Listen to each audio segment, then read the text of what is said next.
start over here on the left in the middle. Number one, did you have a birthday party for Bryce? No. Just Okay. told him happy birthday. Just wondering if, looking back in retrospect, I know you didn't want to take the month off. I know you said at the time, you could pitch through it. In retrospect, do you think it's helped you now that you're here in October? It's hard to say, but I mean, I'm sure it did help.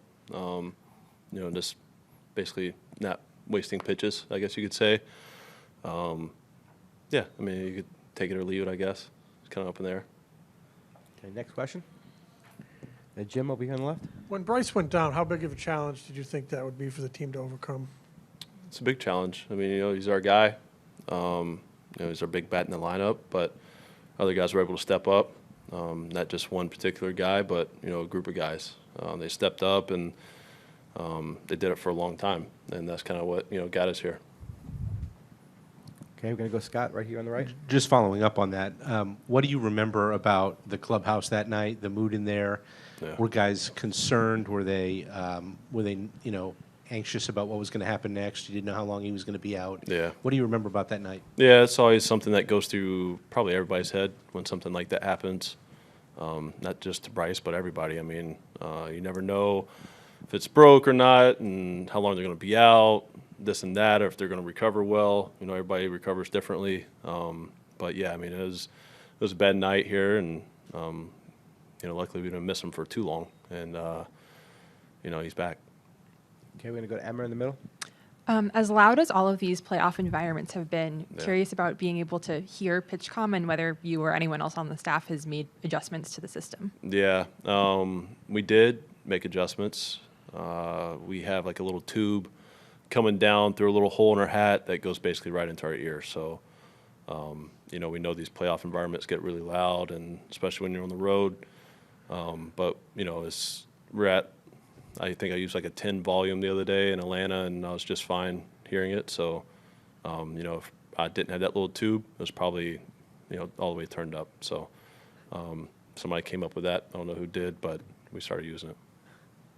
Okay, stay over here on the right. Matt? Aaron's going to face his brother in Game 2, Yeah. and your brother played. Could you imagine what that would be like at this stage? Yeah. What he's going through? Yeah, and family's going through? Yeah, I've only seen it a few times. Saw it with Matons earlier, and obviously Nola, done it a couple of times now. But, I mean, doing it on this stage, it's a lot bigger, and it's still fun, but it also gets pretty serious. So, it's fun to watch it, sort of sit back and watch it happen. I'm excited for his parents. It's just a great family overall, and, I couldn't be happier for them as a family. It's really cool to watch and see. And it seems like Bohm is a lot more loose and opened up this year. I don't know if that's at least with us, but I don't know if you've noticed his personality. Maybe he's more comfortable with fitting in or anything like that. I think he's pretty much the same guy. With us, at least. I mean, maybe with you guys it's a little different, but he's pretty much the same with us. Loose guy. He's just really consistent this year, and he's consistent on and off the field. It's nice. And he was sent down when you guys were here last year, didn't come back, and now you guys are back here, and he's going to be third baseman for a team in the NLCS. Is that neat to see, just what he's done for himself? Yeah, I mean, just all year, right? He's been big for us all year. He's struggled a little bit there at the beginning, but, he played through that and picked himself up, and now look at him. Like you said, he's starting third base for us in a big series here, and, he's been really solid for us all year. I mean, he's been a big contributor, and, it's pretty solid at third base. Yeah. Okay, we're going to go over here on the left to Jim. Zack, you're a very stoic guy, but this is your first postseason, and I think it's safe to say tomorrow night's the biggest start of your life. What are you feeling inside, and how do you contain it and maintain that stoicism? It's just another start. I mean, obviously it's a bigger stage. It's a lot riding on it, but we want to get that first win of the series, and it's just another start for me, just because you don't try to get too high or too low. You try to stay right there at that level, and just think of it as another game, even though there are bigger bigger things going into it, I guess you could say, bigger outcomes. But, you know, I just like to keep myself at that certain level so I don't get too high or too low. Okay. Anything else? You on left in the middle? Obviously, you don't face the Padres a lot, Yeah. but you have faced Juan Soto a lot. I think he's faced you more than any other pitcher.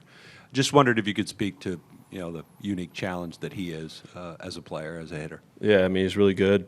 You know, he will take his walks. He's aggressive at the same time. So it's always a battle, you know, going up against him. Kind of a little chess match because you don't know exactly his game plan, obviously. But I mean, you gotta attack him. You try to get ahead, and just like any other hitter, and you know, it's just another guy. Okay. Anything else for Zach? We got one more here on the right.